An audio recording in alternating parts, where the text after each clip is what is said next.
Hello, and welcome to Hired. This is a show where I, Caitlin, a writer and engineer searching for a job in the space industry, demonstrate how I've used my self-defined method to earn a job. This is my 12th week of documenting my job search and my 10th episode posted on YouTube. The theme of this last 2-week period is balancing risk and reward. I'm going to show my job search strategies once again and then explain how I've worked to build my foundation, which is updating materials, networking, and developing skills. Last week, I had a big event, the AIAA Space conference.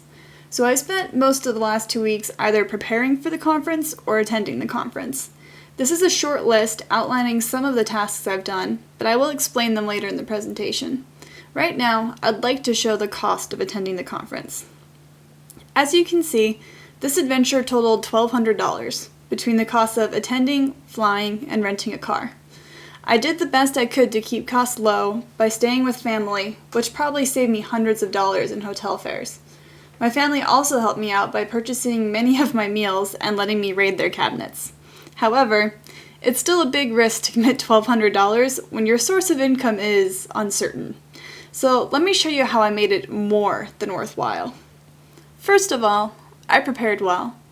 During week 11, in addition to printing resumes and researching which speakers I wanted to watch, I also created some unique business cards. You may notice the numbers and arrows on the cards. That's because I designed my cards to fold into paper airplanes. This was much more work than it should have been, trying to get the printer margins to align on my double-sided cards, but it was a great talking point at the conference. In fact, these cards helped me make over 20 contacts at the conference. 20 doesn't sound like many, but I've always been interested in quality over quantity. These are 20 unique people with amazing lives and many shared interests with me. In fact, at one lunch table, I was able to discuss both nuclear thermal propulsion and CubeSats, both things that I'm very interested in but have nothing in common.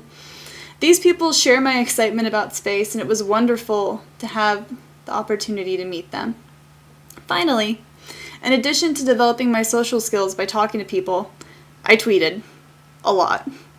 The week before the conference, I volunteered as a social media ambassador, which meant that I tweeted interesting tidbits about the conference. It was quite a bit of work. I constantly took notes and had my phone ready in my lap. As you can see, I supplied a lot of tweets. I'm so glad that I took this opportunity because not only did I gain 40 followers, I met people who knew me from my Twitter handle. That was a fun experience. Even the CEO of Planetary Resources recognized me from my Twitter handle. So, as you can guess, I thought this was well worth the $1,200 it cost. I left the conference feeling energized and hopeful. I received some great advice from wonderful people, everything from how to improve my blog to why I should move to Colorado. However, the best part is that the fun hasn't ended since the conference is closed. Today, I'm attending a space event at the Museum of Flight, and I was able to get in for free because I am now an experienced aerospace event tweeter. And I can only say that because I went to the conference. It opened so many doors for me, and only some of them are listed here. While I can't quantify these benefits and say it was worth $50,000 or $2 million, I can say that getting a job due to the conference would certainly outweigh the cost. The AIAA Space Conference had such great benefits that I'm now accepting new risks in hopes of new benefits. That's right, I'm going back to school.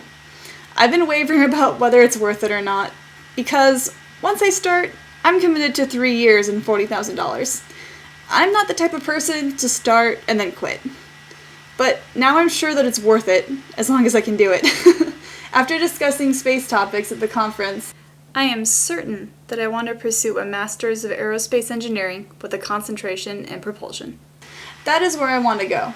Don't worry, I will still write on my blog and try to get into the National Association of Writers as well. I have many life goals, this is just one. So, here are my ambitious plans for the next week. My first priority is contacting people. I want to reconnect before I forget who they are or they forget who I am. My mind is still ringing with cool aerospace ideas from the conference, so now seems like the right time to strike. This is also why I want to plan a World Space Week event in Seattle. I'm just so excited about space right now, I want to spread the enthusiasm. In conclusion, I've emerged from the conference refreshed and re-inspired. Money is probably going to be tighter than ever, and I may have to rely on loans from banks or my family, but I believe that it's worth it. Thanks to the conference, I now know where I want to go, and even got some great ideas of how to get there. Thanks for joining me for week 12. I'll be back next Monday with week 13.